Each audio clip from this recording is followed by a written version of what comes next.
Bismillahirrahmanirrahim. Assalamu alaikum, dear viewers. This is our third session regarding self-improvement to the Quran. As you know, this is a series that we have started in the month of Ramadan, this blessed month of Ramadan, as a means to connect with the Quran as much as we can. So let us begin with today's lesson. I'm just going to share my screen with you. So today's lesson is based on the first 11 verses of the 23rd Surah of the Quran, which is Surah Mu'minun. And these verses actually detail out some of the attributes that have to find themselves working in a believer. So these are the attributes which a believer has to profess if he is to succeed in the hereafter. As you can see that we will end this verse by these glad tidings that people who profess these attributes will end up in paradise. So let me just read out the text and translation first before you. So the words are قَدْ أَفْلَحَ الْمُؤْمِنُونَ الَّذِينَ هُمْ فِي صَلَاتِهِمْ خَاشِعُونَ. Those believers succeeded who humbled themselves in their prayer. وَالَّذِينَ هُمْ عَنِ اللَّغْوِ مُعْرِضُونَ, who avoid absurdities. وَالَّذِينَ هُمْ لِلزَّكَاةِ فَاعِلُونَ, who pay zakah. وَالَّذِينَ هُمْ لِفُرُوجِهِمْ حَافِظُونَ إِلَّا عَلَىٰ أَزْوَاجِهِمْ أَوْ مَا مَلَكَتْ أَيْمَانُهُمْ فَإِنَّهُمْ غَيْرُ مَلُومِينَ, who guard their private parts except from their wives and slave girls in the interim period when slavery was allowed, for they are not blameworthy in this regard. فَمَنِ ابْتَغَىٰ وَرَاءَ ذَٰلِكَ فَأُولَٰئِكَ هُمُ الْعَادُونَ. Yet those who went after others besides them, then they are the ones who exceed the limits. وَالَّذِينَ هُمْ لِأَمَانَاتِهِمْ وَأَهْدِهِمْ رَاعُونَ, who are true to their trusts, who keep promises. وَالَّذِينَ هُمْ عَلَى صَلَوَاتِهِمْ يُحَافِظُونَ, who are diligent in their prayer. أُولَٰئِكَ هُمُ الْوَارِثُونَ الَّذِينَ يَرِثُونَ الْفِرْدَوْسَ هُمْ فِيهَا خَالِدُونَ. These are the heirs who will inherit paradise. They shall abide in it forever. So just as we look at these verses, one thing which is quite apparent, dear viewers, from their arrangement is that they start off with the prayer and they end with the prayer. So you can see that the very first verse says, قَدْ أَفْلَحَ الْمُؤْمِنُونَ الَّذِينَ هُمْ فِي صَلَاتِهِمْ خَاشِعُونَ. Those believers succeeded who humble themselves in the prayer. And as these verses end, the section of verses ends, look at what it says. وَالَّذِينَ هُمْ عَلَى صَلَوَاتِهِمْ يُحَافِظُونَ. They are those who are diligent in their prayer. They protect their prayer. So this is one of the most important areas in which the Quran often comes back to its origin. You can see that when things which are important, they are to be highlighted. So what the Quran generally does is that it starts off with that particular directive and it ends on that directive to highlight the importance of that particular directive. And in this regard, you can see that it's like a circle, it's like a wall, this directive of prayer, which goes against or which protects all other directives which are found in between. So like a wall which fortifies, which strengthens and empowers whatever is between them, it protects everything in religion, and hence the importance of the ritual prayer. So we can see that one of the most important areas which the Quran discusses, and of course which is a pre-existing ritual of the Sharia, is the prayer, which was known to the people when Prophet Muhammad arrived on the scene. It was a pre-existing sunnah of the prophets of God. All prophets of God, they prayed, and of course we know from history that they prayed at the very same times as Prophet Muhammad was asked to pray, the same 5 times, and at the same time this was regarded as the most important deed that had to be professed once a person accepts faith. So it is the manifestation of one's faith that comes about when we offer the prayer. So the very first verse says, قَدْ أَفْلَحَ الْمُؤْمِنُونَ, and just note the past tense of this verse. It says that believers, they have succeeded. And of course, this success is something which relates to the hereafter, and the hereafter is yet to take place. So the point here is that in the Quran, things are mentioned in the past tense when they are certain to happen in the future. This is a very common style which is adopted by the Quran, that things which are to happen in the future, but if their certainty is there, I mean, it is unquestionable, then they are presented and they are narrated in the past tense as if that has already happened. So it's like saying that, well, such believers have already succeeded. And the first verse regarding the prayer, as you would remember, is that Allazina hum fi salatihim khashi'un. They are they are believers who humble themselves in the prayer, who acknowledge the Creator in the prayer. So remember, the prayer is something which connects us to the Almighty through our own humility, through our own acknowledgement of the exaltedness and the greatness of our Creator. And it's also an expression of our gratitude to Him. When we pray before the Almighty, when we humble ourselves before Him, we acknowledge all His favors. At the same time, we do realize that whatever He has given us is something that has to be shared by other people. So therefore, when I stand in prayer, I thank God for all His blessings, and I make this commitment to Him that the blessings that I have received from You, O Lord, I shall not only avail for myself, but I shall also share these blessings with all those around me.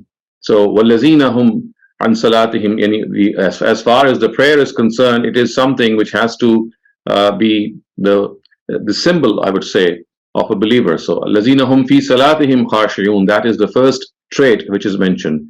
And then it is said, وَالَّذِينَ هُمْ عَنِ اللَّغْوِ مُعْرِضُونَ. So there are people who avoid absurdities. And incidentally, in yesterday's lesson, we were talking about something very similar when in Surah Furqan, you would remember the verses were وَالَّذِينَ لَا يَشْهَدُونَ الزُّورَ وَإِذَا مَرُّوا بِاللَّغْوِ مَرُّوا كِرَامًا.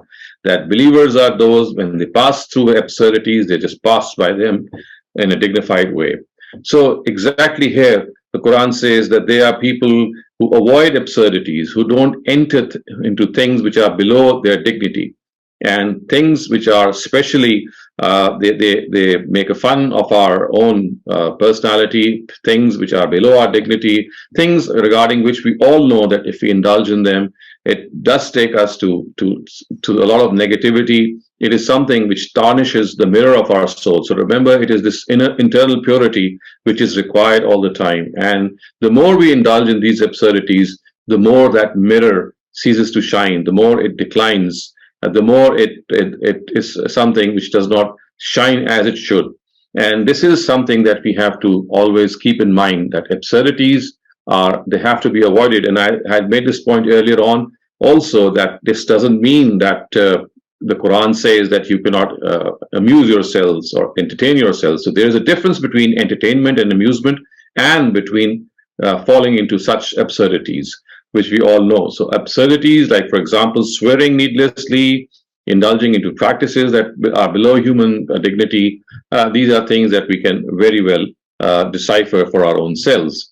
And then the verses go on to a very important area, and that is وَالَّذِينَ هُمْ لِلزَّكَاةِ فَاعِلُونَ, who pay the zakah.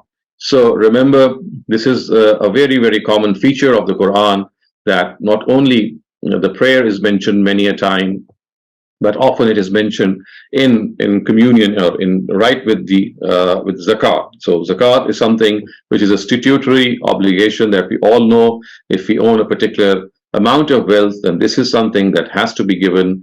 And I dare say that this is one place where we people tend to be slack, and we often don't calculate zakat the way it should be precisely and accurately calculated. We often leave it to our own estimation, which could be right, obviously. But my suggestion and my advice would be that we must calculate zakat very, very accurately. Now there are zakat calculators available. We have very easy calculations that can be done. You can just insert your information and you can find the zakat which is due on you, so that you are able to know whether you're spending the amount which is mandatory upon you or not. And as I said, if that amount is being spent and you are spending over and above it, it can always be kept for the next year as well. And also it can be used as infaq, which is just charity and spending on other people. So although we are not going to go into details, but we have been discussing this, that as far as zakat is concerned, it can be given to every deserving person, and this is absolutely incorrect to believe that zakat is only for Muslims. It is for needy, all kinds of needy, regardless of their religion. Zakat can be dispensed with. So the next thing which these verses mention is وَالَّذِينَ هُمْ لِفُرُوجِهِمْ حَافِظُونَ إِلَّا عَلَىٰ أَزْوَاجِهِمْ أَوْ مَا مَلَكَتْ أَيْمَانُهُمْ فَإِنَّهُمْ غَيْرُ مَلُومِينَ. So these are people who do not indulge in extramarital relations. So again, we've been discussing this earlier also, how important family life is to religion and to Islam. So it is precisely this family life which is being described here, which is being protected here, and what is being said is that their sexual relations are specifically with their wives. And of course, the words slave women are mentioned here because in the interim period when the Quran was being revealed, slavery was gradually being eliminated. And during that gradual time, during that interim period, it was given sanction. So therefore, it is for that sanction, that interim period, that it is being said that their extramarital relations are just with their wives, or for that particular period with the slave women. But once slavery was abolished, of course, this directive no longer holds. So effectively, what these verses point out is that these believers are those who do not indulge in extramarital relations. They are devoted to their spouses. And if they do so, obviously, as we have been discussing, that this is the worst thing that can really dent the family life. So the family life lies at the bottom. It connects the fabric of a society. It cements and strengthens the society. And if people are not devoted to their spouses, then, of course, there's a huge fissure or a huge crack which is created in the family life. And since the family is the building block of a society, so therefore we can clearly see how it can damage the whole society as a whole. So these verses then go on to say that وَالَّذِينَ هُمْ لِأَمَانَاتِهِمْ وَأَهْدِهِمْ رَاعُونَ. So these are people who are true to their trusts, and they are ones who always fulfill their promises. وَالَّذِينَ هُمْ لِأَمَانَاتِهِمْ وَأَهْدِهِمْ رَاعُونَ.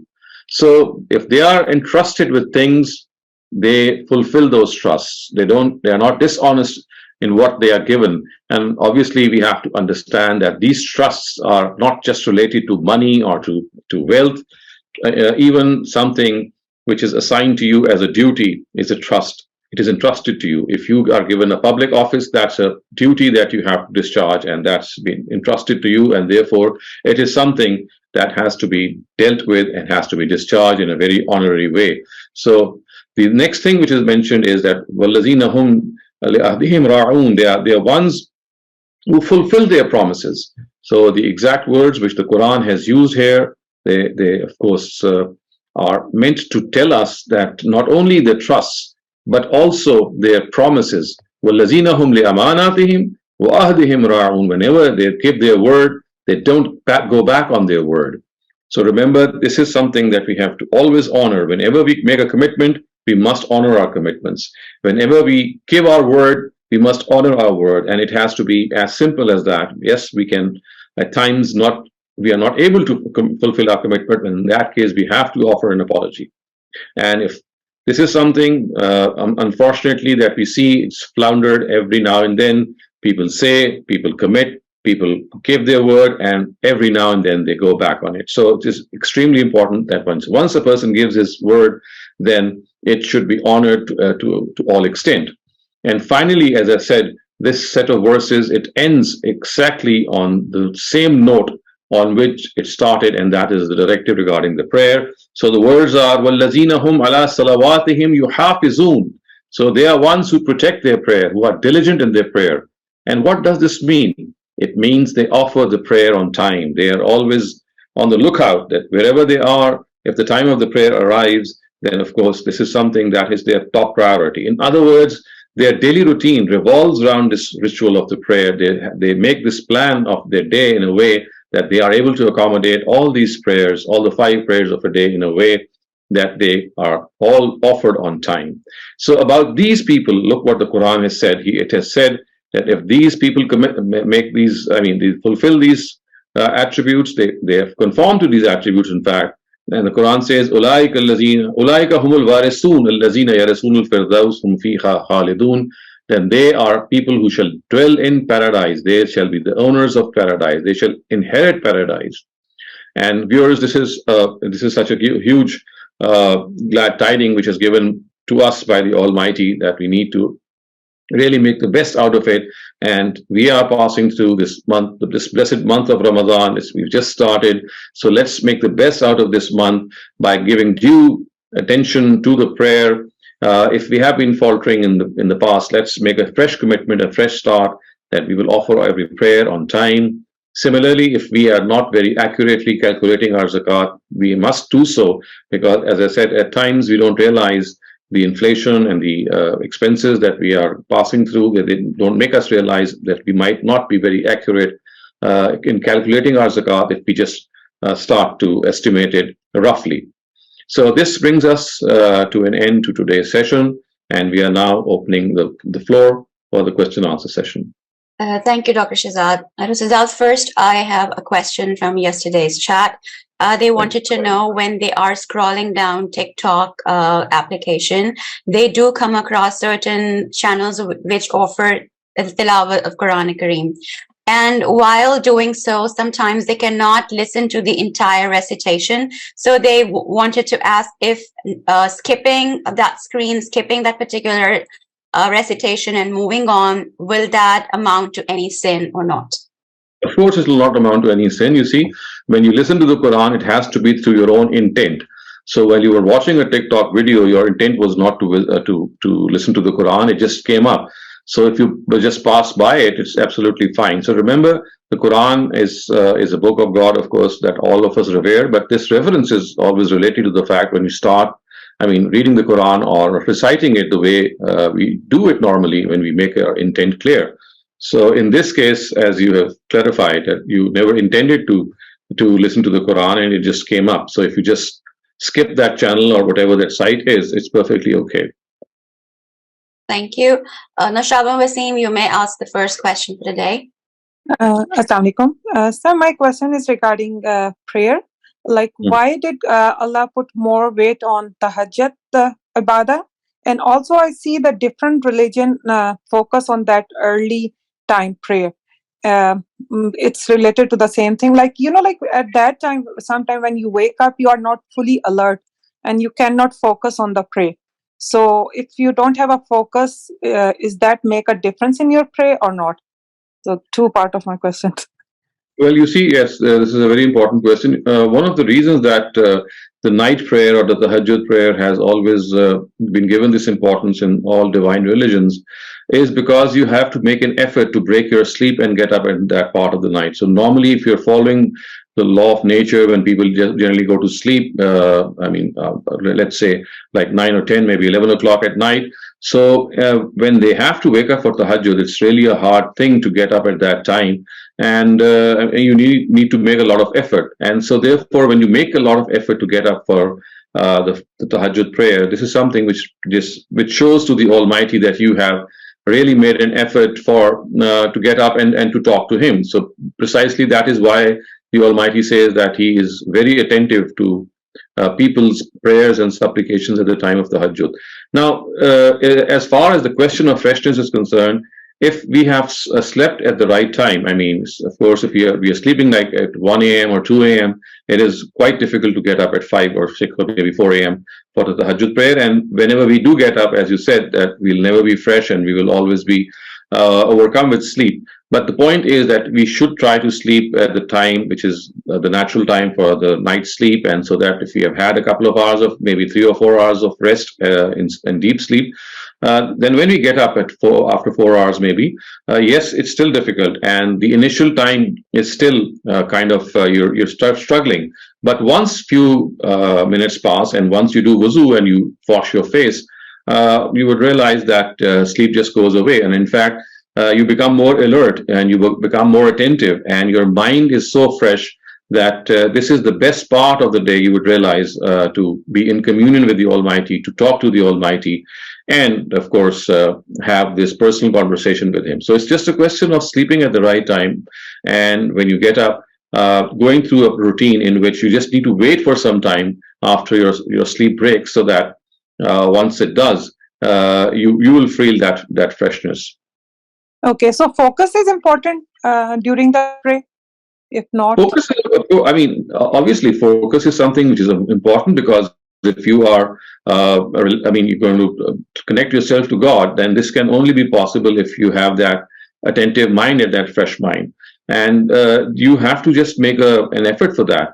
And as I said, if you have slept at the right time, I mean, at not very late, and at the same time you've turned your attention towards the Almighty, that focus is something which, I mean, it does tend to elude us. It's difficult to have it all the time, but to have it most of the time is the best when you get up at the tahajjud time. In the rest of the day, during the rest of the day, because we have so many other commitments and there are so many other things which come to our mind, that we tend to lose that focus. But at the tahajjud time, the focus is the best that we can imagine for ourselves. Thank you, Nashaba. Malaika, you may have your question now. Thank you. Assalamu alaikum, Dr. Shehzad. I apologize if this question goes a little bit longer than the usual timing that people are asking questions.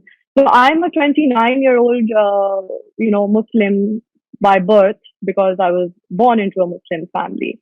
And I have not read the Quran with its translation in these 29 years. And to be very honest, I've shied away from it because I found that the language was so intense and powerful that I couldn't get myself to do it. And this Ramzan, I really, out of my own accord, wanted to seek what is my deen, what is my religion, what does it say, not because my parents told me to do it, not because society told me to do it. And if it really boils down to it, my hesitation in really connecting to the religion is simply the use of fear. And I really want to speak to someone about this, that why is there so much fear? Everything, the Quran, everything is coming from a place of fear. If you don't do this, this will happen. Fury of hell, fury of God.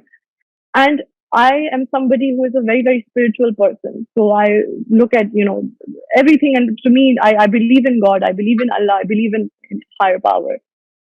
But I also believe that as humans, our optimum performance will never come from fear. And that is essentially my crux of understanding that how do I move from this feeling of fear and guilt that for example, if I don't say my namaz and something bad is happening in my life, I automatically associate it with, I didn't pray, that's why it's happening to me. So how to get out of this constant trap of guilt and shame, which we as culturally also have been embedded with? Thank you. Right. So it's a very pertinent question, and this is a question which is also asked, by quite a lot of people, that they are overcome with fear, and there is a lot of harshness at times that you feel that is coming out from certain verses of the Quran. But let me start off by saying that remember that fear is always a secondary emotion, because fear can only be there where you have love.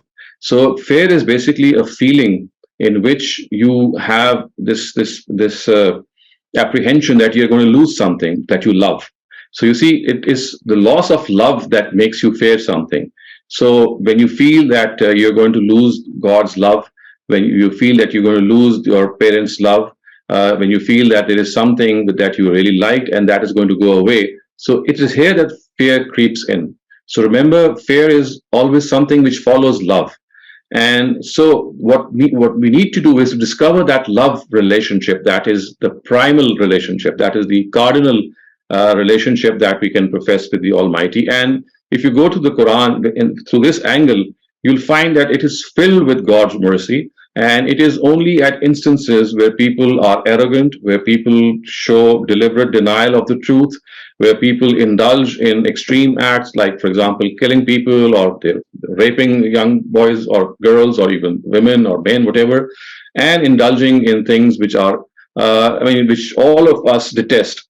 It is here that the Almighty is very angry. And because of the fact that the Quran is basically a saga, it's a story of the denial of a certain group of people which existed in the times of the Prophet amongst the people of the book and the idolaters, that the wrath of God, you see, is enveloping every now and then. So if you realize that basically there are certain kinds of people who who are being addressed for their follies and for their mistakes, and they are told that, look, if you continue with this arrogance, you continue with this evil behavior, then don't think that you'll not be held accountable for what your evil behavior. Your accountability is at hand.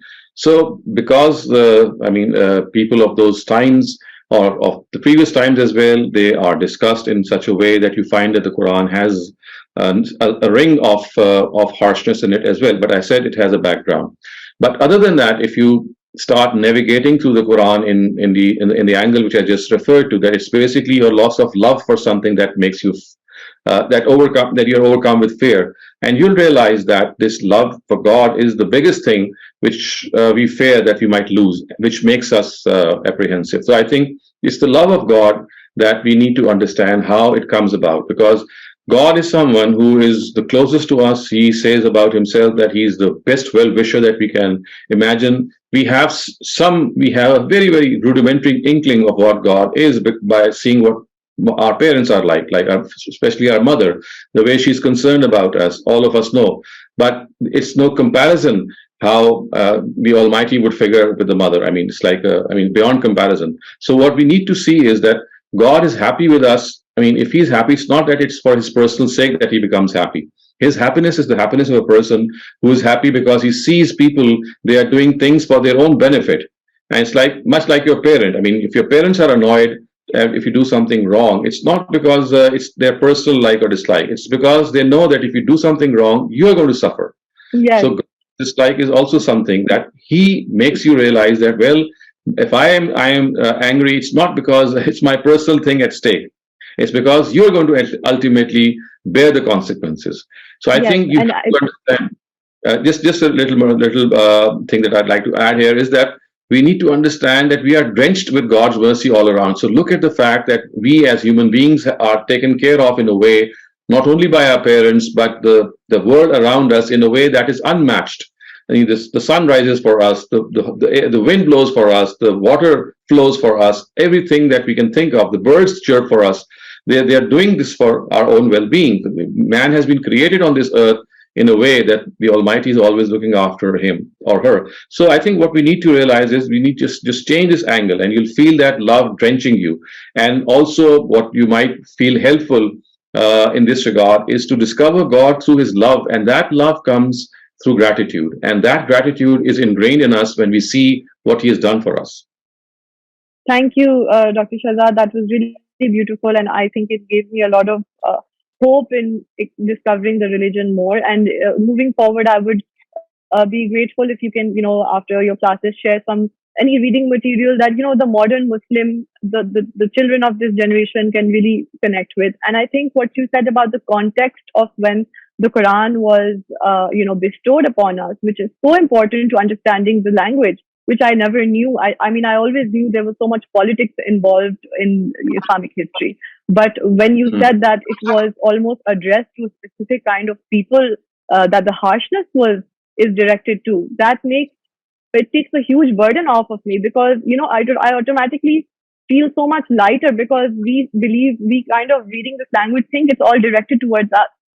And I think that if we focus, if I would love to hear you, in the coming classes, talk a little bit more about the context, so I can also explore that side a little bit more and have more hope. Thank you so much. I appreciate it. I have a written question. They want to know the concept of moral rationalism in the Quran, and they would like to ask if they should rely upon their human ability to know what is morally bad or good, or should they rely on the scripture only?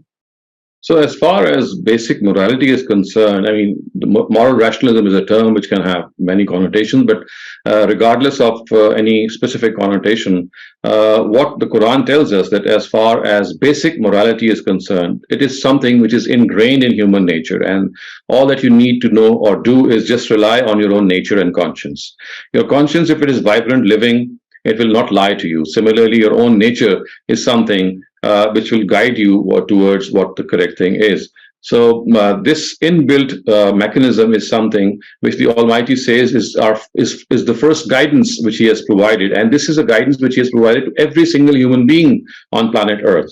So every single human being born on this earth receives this innate guidance, this inborn guidance.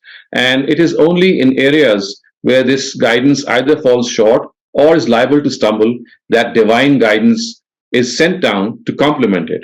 So a better part of guidance that we already have is something that we are born with. So that innate guidance coupled with our sense of conscience, coupled with the intellect that we have. So the intellect that we have, the conscience that we have, they work in unison, and they give us a lot of hope, and also they make us navigate through a better part of the life that we are confronted with.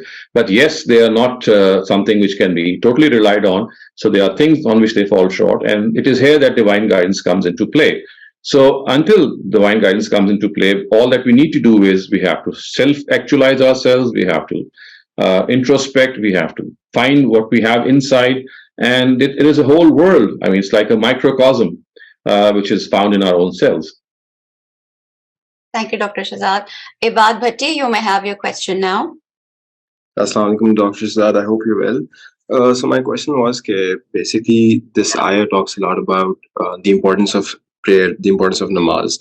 And it said in the Quran that namaz brings you contentment.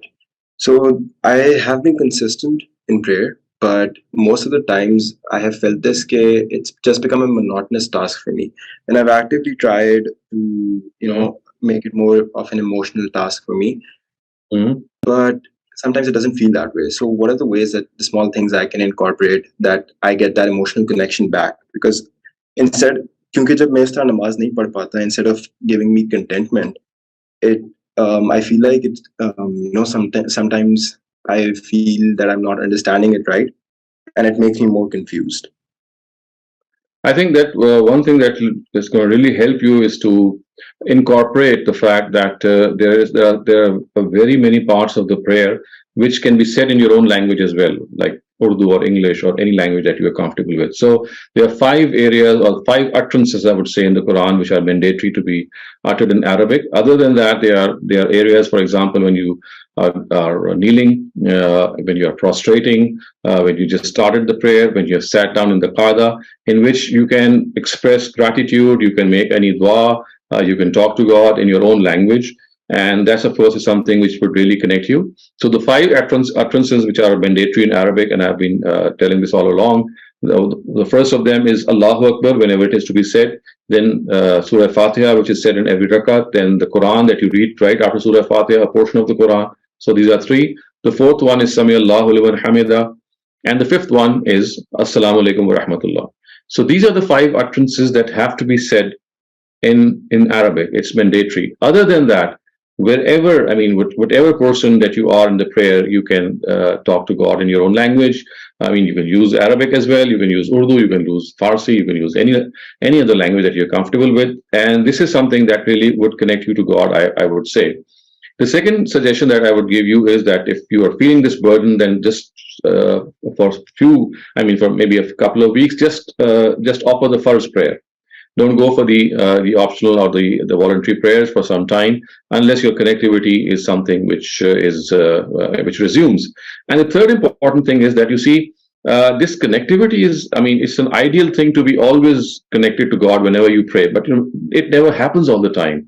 It happens, we should aim that it should happen most of the time, because we are not perfect individuals. We do think of other things while we are praying. In fact, the other ideas that we generally don't think of, they come more to us while we are praying. So as human beings, this is a battle that all of us have to fight. But as I said, try to be as particular as you can, and it's a constant struggle that all of us have to go to. And also remember that it's not just the utterances which are part of the prayer.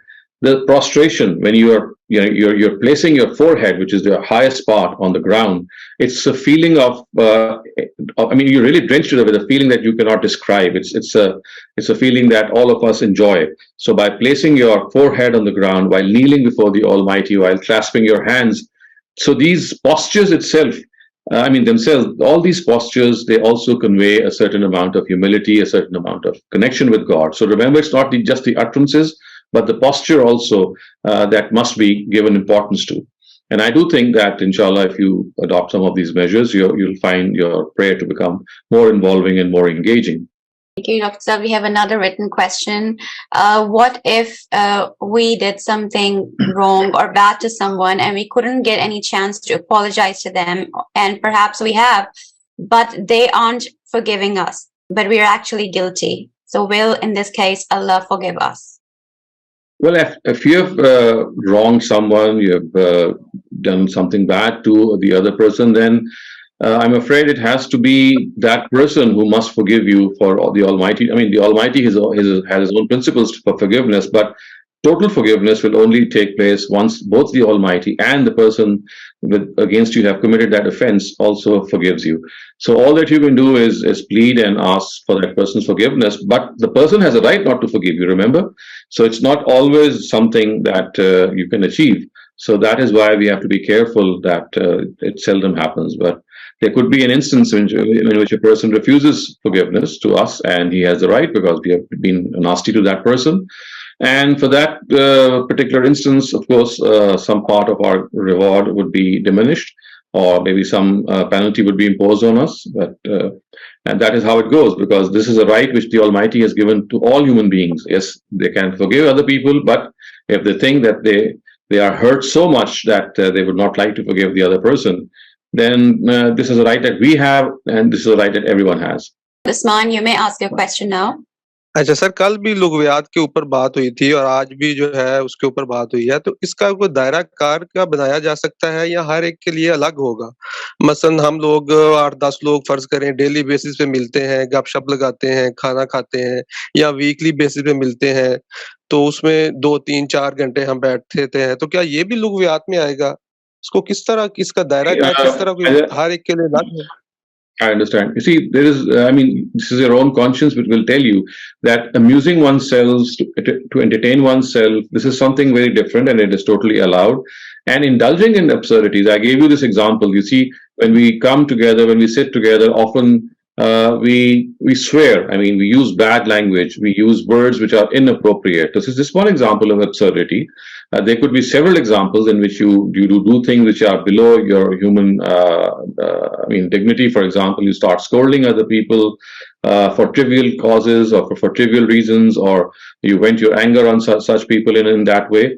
So, I mean, your conscience will tell you. But one thing which I have made clear is that sitting together, conversing with one another, indulging in gossip, as long as it is something which is just meant to be a part of your conversation, it is just fine. I mean, it cannot be classified as an absurdity.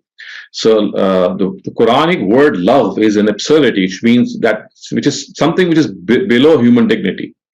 And we can decide for ourselves all such things.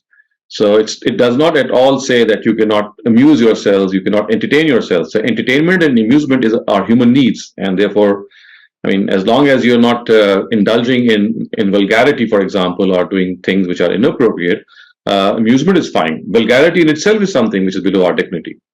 Naveed Irfan, you may have your question now.